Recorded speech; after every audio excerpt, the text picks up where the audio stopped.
We are following several top stories tonight. What could the future of emergency services look like in Chocowinity? That's the question many are asking after hearing about possible cuts to the town's budget. Now, your side, Sarah Barr, was at tonight's commissioners meeting. She's now joining us in the studio. So, Sarah Gray, what did you learn tonight at the meeting? Yeah, Courtney, tonight's town hall meeting in Chocowinity was so packed that people actually had to enter and exit the building in waves just to have everyone heard in the public comment session. People are concerned for a couple different reasons. Cuts could be coming to the EMS budget. That means several people could lose their jobs. One of the community's 2 ambulances could also be gone. Look, this is last year's budget for the EMS in Chocowinity. It's around $1.6 million.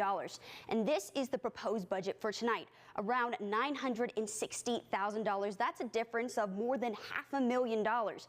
But the people who live there say those dollars are the price tag of many lives in Chocowinity and beyond. Many in Chocowinity and neighboring areas depend on the town of Chocowinity's EMS, both 911 for emergencies and transport for non-emergencies. Louise Buffalo depends on Chocowinity's transportation services to get her handicapped daughter to her doctor's appointments. Louise is one of many who spoke at tonight's meeting. Oh, laugh, I heard it. It's not funny. That is my child, and I'm here for each and every one of these people that need it. Chocowinity EMS personnel are also worried. They say the jobs of at least 5 people are at stake and the well-being of the community. Right now, you can get a truck here in 2 minutes. If we have one truck and that truck has to respond to Aurora because those trucks that's at Aurora are responding to somebody that has an emergency, and we go and respond mutual aid there. We are now 30 to 45 minutes away from our town. Lee says getting rid of EMS transport could cost lives. If anybody is out there who cares, please hear us out. Please see us. All of these people, see how important this is. Understand, without EMS, those mortality rates will raise exponentially high.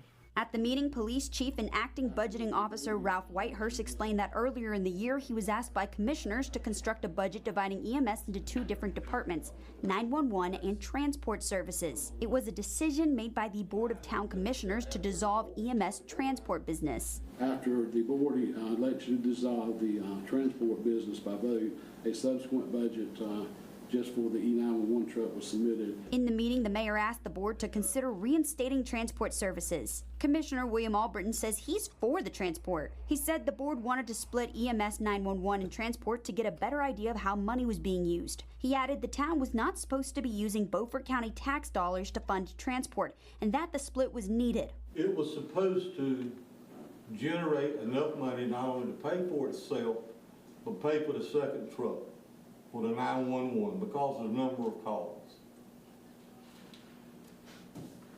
And never, ever happened. Ever, as you can see. One resident may have put it best. There's no dollar amount on human life. I understand there's budgets. I understand there are costs. But is it worth somebody's life?